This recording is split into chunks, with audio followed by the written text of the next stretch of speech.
To legal affairs now, and it's Hollywood's hottest scandal. Actors Blake Lively and Justin Baldoni going head-to-head in the court of public opinion. The feud between Blake Lively and Justin Baldoni has become one of the most shocking and bizarre dramas in Hollywood history. What started as a promising collaboration on the film adaptation of It Ends With Us has spiraled into lawsuits, public humiliation, and jaw-dropping allegations. From wardrobe wars to cringe-worthy texts and even accusations of sabotage, this story has it all. But how did it all go so wrong? In this video, we're diving deep into the timeline of events, the controversies that have left fans and insiders stunned, and the moments that are so absurd they're almost hard to believe. Was this a simple case of creative differences gone too far, or is there something deeper at play? Let's break it all down. Before we continue, I just want to take a quick moment to say, if you're enjoying this video, consider hitting the like button and subscribing to the channel. Over 98% of you watch without subscribing, and it would mean a lot to us if you join the community. It's free, easy, and helps us bring you even more great content. Thanks so much, and now, back to the video. A promising collaboration. It all started with Justin Baldoni's passion project. The actor and director had long been a fan of Colleen Hoover's best-selling novel, It Ends With Us, a story that sheds light on the struggles of domestic violence, DV survivors. In 2019, Justin's production company, Wayfarer Studios, secured the rights to adapt the book into a film. From the beginning, Justin envisioned the project as more than just a movie. It was a chance to inspire social change and give a voice to survivors. To ensure the film stayed true to its message, Justin and Wayfarer Studios partnered with Sony to co-finance and distribute the project. They even included a clause in the contract stating that 1% of the film's proceeds would be donated to DV organizations. It was clear that Justin was deeply committed to the project, and for years, he worked closely with Colleen Hoover to bring her vision to life. Enter Blake Lively. In late 2022, Blake signed on to play the lead role of Lily Bloom, a florist navigating the complexities of love and trauma. Blake's involvement seemed like a perfect fit. Her star power and acting chops were undeniable. You know, look at her. What if one day she, And she was granted an executive producer credit as part of her contract. At first, everything seemed to be falling into place. But as production ramped up, cracks began to show, and what started as a promising collaboration quickly turned into chaos. The wardrobe wars. The first major clash between Blake and Justin came during pre-production, and it all revolved around wardrobe. According to reports, Blake began asserting control over the costume design, sidelining the professional costume designer who had been hired for the project. This wasn't just a minor disagreement. Blake's demands completely disrupted the production process. One of the most infamous incidents involved a pair of $5,000 shoes. Blake insisted that her character Lily would wear the expensive designer footwear, arguing that it reflected Lily's personality. But this decision didn't sit well with Justin, who had spent over a year crafting a script that portrayed Lily as a humble florist with a modest lifestyle.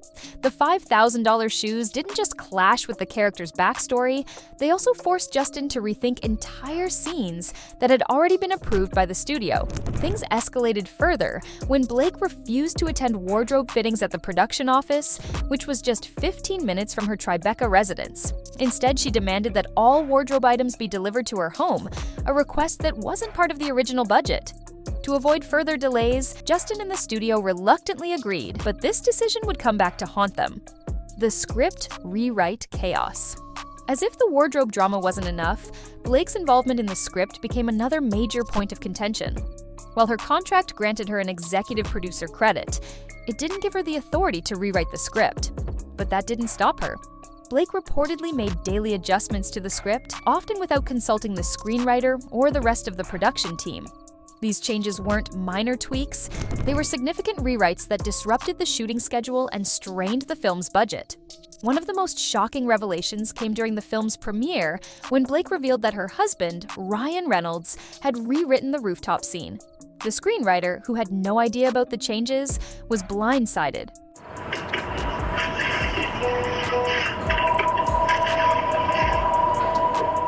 Ryan's involvement didn't stop there. According to reports, he confronted Justin at their penthouse, accusing him of fat-shaming Blake during production. Justin, who has a history of back issues, had asked about Blake's weight to ensure he could safely perform a lift scene. But the question was misinterpreted, and the fallout was immediate. To avoid further conflict, Justin allowed Blake to continue making changes to the script, but the damage had already been done. The constant rewrites not only derailed production, but also created a toxic work environment. Crew members described the atmosphere on set as tense and chaotic, with Blake's demands often clashing with Justin's vision for the film. By the time filming wrapped, it was clear that the project was no longer the collaborative effort it had once been. The allegations and power struggles. As tensions between Blake and Justin reached a boiling point, a series of allegations emerged that further complicated their working relationship. One of the most controversial accusations involved an incident in Blake's trailer. According to Blake, Justin and producer Jamie Heath had entered her trailer unannounced while she was breastfeeding. However, text messages later revealed that Blake had invited Justin to her trailer and Jamie had knocked before entering. The situation was grossly misinterpreted, but the damage to Justin's reputation was already done. Then there was the issue of the intimacy coordinator. Despite being present on set, the coordinator was reportedly ignored by Blake, who refused to participate in meetings or collaborate on scenes.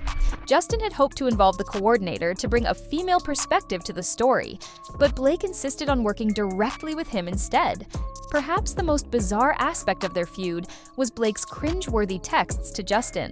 In one message, she described her love language as flirty and yummy ball-busting, adding that she could act it out for him in person.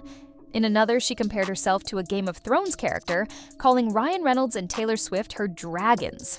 These texts, which were later leaked, painted a picture of a working relationship that had become deeply uncomfortable and unprofessional. The editing battle. If you thought the drama ended with the script rewrites, think again. The post-production phase of It Ends With Us became a battleground for creative control, with Justin Baldoni and Blake Lively locked in a bitter fight over the final cut of the film. Traditionally, directors are given a 10-week period to privately edit their version of the movie, known as the director's cut. But Blake had other plans. Blake reportedly demanded access to the editing bay, a move that shocked industry insiders. Despite knowing that this was highly unorthodox, Justin, Wayfarer Studios, and Sony reluctantly allowed her to join him for 2 days of editing. However, those 2 days quickly turned into 10, and before long, Blake was working on her own version of the film without Justin. She even fired the original editor and brought in someone who had worked on Deadpool and Wolverine, films closely tied to her husband, Ryan Reynolds. The situation escalated when both Justin and Blake created competing cuts of the movie. To resolve the conflict, the studio organized audience test screenings for both versions. Justin's cut scored higher, but Blake refused to back down. She insisted that her version be released, threatening to withhold promotion of the film if her demands weren't met. The stakes were raised even further when Blake demanded a Producers Guild of America (PGA) mark, a prestigious recognition that signifies a producer's significant contribution to a project. Justin and Wayfarer Studios argued that Blake hadn't fulfilled the criteria for the mark, but the pressure from Blake and her team was relentless. Eventually, Sony and other parties submitted letters of support for Blake's PGA certification, but Justin and Wayfarer refused to comply, citing the misrepresentation of her contributions. The premiere and fallout. The premiere of It Ends With Us should have been a celebration of years of hard work, but instead, it became a symbol of the fractured relationship between Blake and Justin. In a shocking move, Blake reportedly demanded that Justin be excluded from the main event. He was forced to watch the film in a separate theater with his friends and family, far away from the rest of the cast and crew. Things took an even more humiliating turn when Justin and his team were escorted to the basement of the venue to avoid any chance of crossing paths with Blake.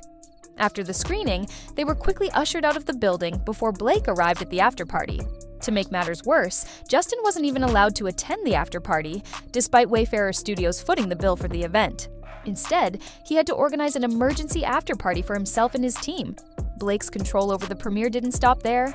She ensured that Justin's name was removed from promotional materials, including posters and trailers. Even the phrase, "a film by Justin Baldoni," was omitted from the credits. This level of exclusion was unprecedented and left many in the industry questioning how such a situation could have spiraled so far out of control.